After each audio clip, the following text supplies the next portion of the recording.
আপনার কাছে যদি আপনার এনআইডি কার্ডের ফর্ম নাম্বার থাকে অথবা এনআইডি কার্ডের নম্বর থাকে, তাহলে সেই ফর্মের নাম্বার দিয়ে অথবা এনআইডি কার্ডের নম্বর দিয়ে আপনি কিভাবে আপনার জাতীয় পরিচয়পত্র অথবা ভোটার কার্ড বের করবেন সেই প্রসেসটি আজকের এই ভিডিওতে দেখিয়ে দিচ্ছি।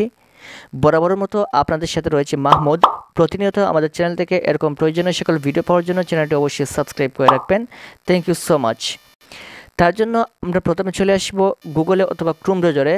আসার পর এখান থেকে আমরা সার্চ বারে সার্চ করব এনআইডি বিডি লিখে আমরা এখান থেকে সার্চ করব। তারপর এখান থেকে এনআইডি বিডির যে ওয়েবসাইট রয়েছে এটা চলে আসবে। এখান থেকে আমরা এই এনআইডি লেখার উপর ক্লিক করব। তারপর এখান থেকে উপরে বাম পাশে কর্নার লেখাটা চলে আসছে এনআইডি অনলাইন সার্ভিসেস, এখানে আমরা ক্লিক করব।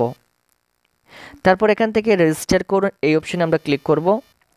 এখান থেকে প্রথম করে আপনার যে এনআইডি কার্ডের নম্বর রয়েছে অথবা ফর্ম নম্বর রয়েছে, এই ফর্ম নম্বরটা আপনি এখানে দিয়ে দিবেন। সো আমি এখান থেকে নম্বরটা দিয়ে দিচ্ছি। যদি আপনার কাছে জাতীয় পরিচয়পত্র অথবা এনআইডি কার্ড থাকে তাহলে সেটার নম্বর আপনি দিবেন। তাছাড়া যদি আপনার কাছে একটা ফর্ম যে রয়েছে এই ফর্মের নাম্বারটা যদি আপনার কাছে থাকে তাহলে এই নাম্বারটা এখানে জাস্ট বসিয়ে দিবেন। সো আমি এখান থেকে বসিয়ে দিচ্ছি। এনআইডি কার্ডের নম্বর অথবা ফর্ম নম্বর বসিয়ে দেওয়ার পর নিচের ঘরে লেখা রয়েছে জন্ম তারিখ, এখান থেকে আপনার জন্ম তারিখটা দিয়ে দিবেন। প্রথমে হচ্ছে দিন, তারপর মাস হচ্ছে, তারপর হচ্ছে বছর। এখান থেকে দিন, মাস এবং বছর দিয়ে দেওয়ার পর একটু নিচের দিকে চলে আসবেন। এখান থেকে একটা ক্যাপচা কোড রয়েছে, এই কোডটা নিচের ঘরে বসাতে হবে। এখান থেকে একটু জুম করে দেখে নেবে কি লেখা রয়েছে। এখানে লেখা রয়েছে 76XWA, এখানে লিখে দিব 76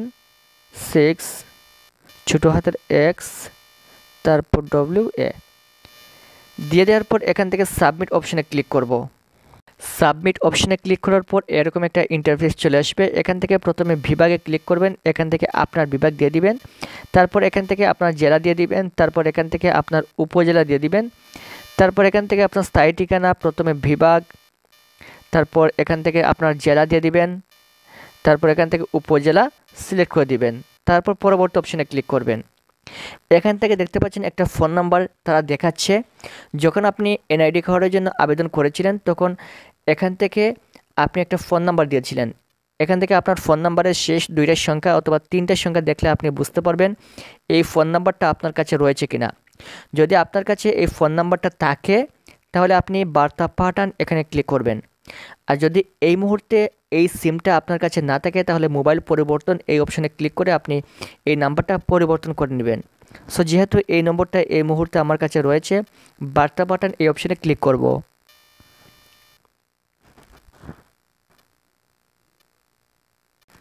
এখন আমার মোবাইলে এই নাম্বারে 6 ডিজিটের একটা ভেরিফিকেশন কোড চলে আসবে। এই কোডটা এখানে বসাতে হবে। অলরেডি কোডটা চলে আসছে, এখান থেকে আমি কোডটা বসিয়ে দিচ্ছি।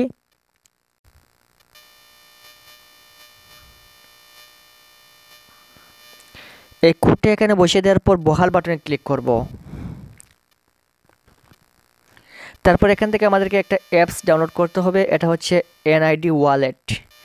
এনআইডি ওয়ালেটে আমরা আগে থেকে এনআইডি ওয়ালেট যে অ্যাপস রয়েছে এই অ্যাপসটা আমরা এখান থেকে গুগল প্লে স্টোরে চলে যাওয়ার পর এখান থেকে এনআইডি ওয়ালেট লিখে সার্চ করবেন, এনআইডি ওয়ালেট।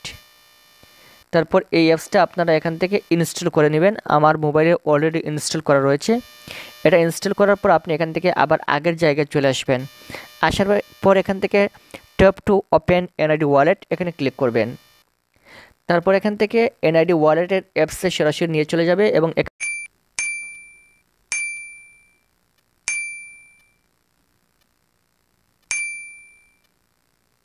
আপনার ছবিটা তোলা কমপ্লিট হয়ে গেলে এখান থেকে লেখা চলে আসবে please press okay to close the app and continue with your account claim process. এখান থেকে আপনি ওকে ক্লিক করবেন। ক্লিক করে এখান থেকে আগের জায়গায় চলে আসবো। আগের জায়গায় চলে আসার সাথে সাথে দেখতে পাচ্ছেন এখান থেকে কিন্তু আমার সম্পূর্ণ ডকুমেন্ট চলে আসছে। এখান থেকে এরিয়া যান এই অপশানে ক্লিক করবেন। ক্লিক করার পর এখান থেকে আপনার ছবিটা চলে আসবে, আপনার এনআইডি কার্ডের যে ছবি সেই ছবিটা চলে আসবে এবং নিচে আপনার সম্পূর্ণ ডকুমেন্ট চলে আসবে।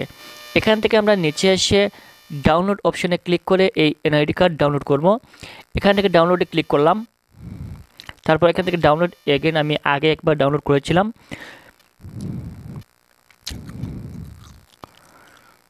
এখান থেকে কিন্তু আমাদের সামনে এটা ডাউনলোড হয়ে ওপেন হবে। এখানে দেখতে পাচ্ছেন আমাদের এনআইডি কার্ডটা কিন্তু খুব সহজে খুব সুন্দরে ডাউনলোড হয়ে আমাদের সামনে চলে আসলো। এখান থেকে আমরা আমাদের এনআইডি কার্ডটা দেখতে পারবো। আশা করি বুঝতে পেরেছেন। এভাবেই কিন্তু আপনারা খুব সহজে আপনাদের যে স্লিপ নম্বর রয়েছে অথবা এনআইডি কার্ডের নম্বর দিয়ে এনআইডি কার্ড খুব সহজে বের করে নিতে পারবেন। এই ছিল আজকের ভিডিও। পরবর্তী এরকম প্রয়োজনীয় সকল ভিডিও পাওয়ার জন্য চ্যানেলটি অবশ্যই সাবস্ক্রাইব করে রাখবেন। Thank you so much.